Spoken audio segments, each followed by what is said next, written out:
Beyond the lowlands and a little to the right rose a bluff on which was situated the trading establishment of the fur company. Far away beyond the portage, a faint line of the Barabal Hills might be descried many miles distant.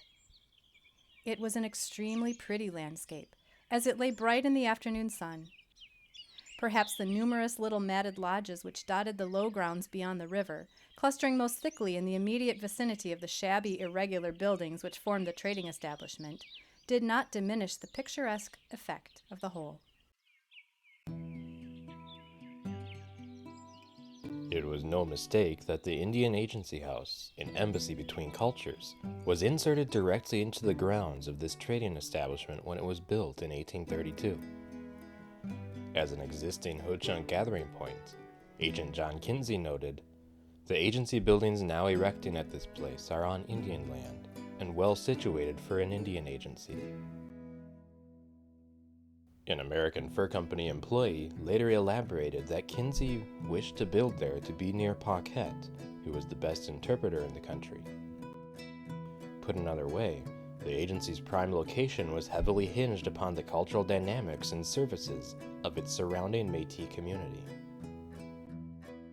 It is not surprising that beyond being a suitable location, a number of core people at the Portage involved in the work of the agency appear to have been drawn from Métis circles.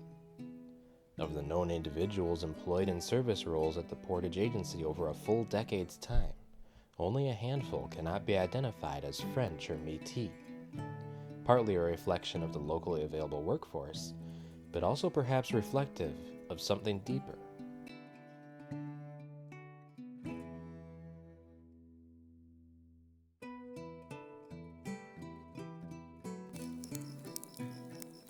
These employment choices seem to have been partly drawing on the convenience of the cushion of cultural familiarity, connections, and knowledge lent by employees of these ethnic backgrounds. Even beyond partial indigeneity, perhaps it was true that a Frenchman was more culturally approachable than a Yankee American. The words of 1830s Ho-Chunk leaders testify to the fact that the national motives which brought a non-indigenous person and their ancestors here was important. Métis men such as Pierre Grignon Jr. appear on the agency payrolls as runners and general laborers for agency functions, alongside a broader range of French Canadians. Young Peter Menage also makes his first appearance in agency records as one of Kinzie's 1833 laborers. Juliette Kinzie wrote of John choosing men from Ho-Chunk Métis families we've already met, including Patel Grignon, Pierre Rouen, and Simon Lecuyer, to accompany him on travels, individuals who held not only cultural passport through the indigenous interior, but also lifelong traditional knowledge of the landscape, the trails which navigated it, and the mechanics of survival in the remote environment. Women of Ho-Chunk Métis families were also called upon for special expertise. When an agency employee's daughter on the Rock River became injured, Agatha, whom we've already met, and Marie Belair, daughter of Parish Grignon, were called upon to lend their medical skills to the Fort Winnebago hospital steward for a midwinter's rescue mission. When the party became lost in the frozen prairie due to a faulty guide, Juliette Kinzie attributed the providence of Agatha's inclusion in the traveling party to the group's survival. One of the agency's services promised to Ho-Chunk people by treaty was the complimentary services of a blacksmith. While intended as a stepping stone to cultural assimilation, Ho-Chunks appear to have instead valued these smiths for repairing the metal implements involved in their traditional life rhythms. Ho-Chunk use of specific agencies' blacksmiths varied. Perhaps the Portage Agency's predominantly French and Métis smiths, with their background in the fur trade, brought a welcomed skill set, wrought by experience in trading the types of tools Ho-Chunk people were using. This did not necessarily require that the workmen spoke or were even related to Ho-Chunks.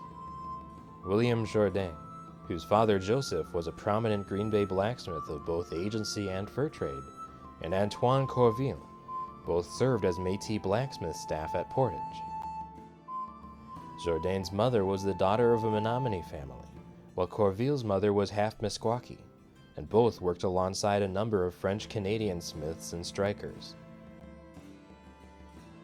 French or Métis heritage did not by any means guarantee smooth interactions across the cultural divide. There were many instances of dissatisfaction, distrust, and breakdowns regardless of cultural background. But agency employment choices nevertheless appear to have been imprinted by the significance of ethnicity.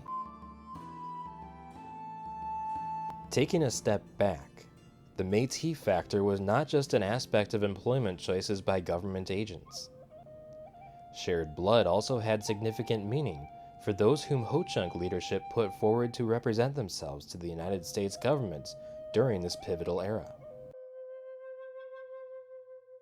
I am not, as you see, a full-blood Winnebago. I am half and half, and am sent by my chiefs to talk for both sides.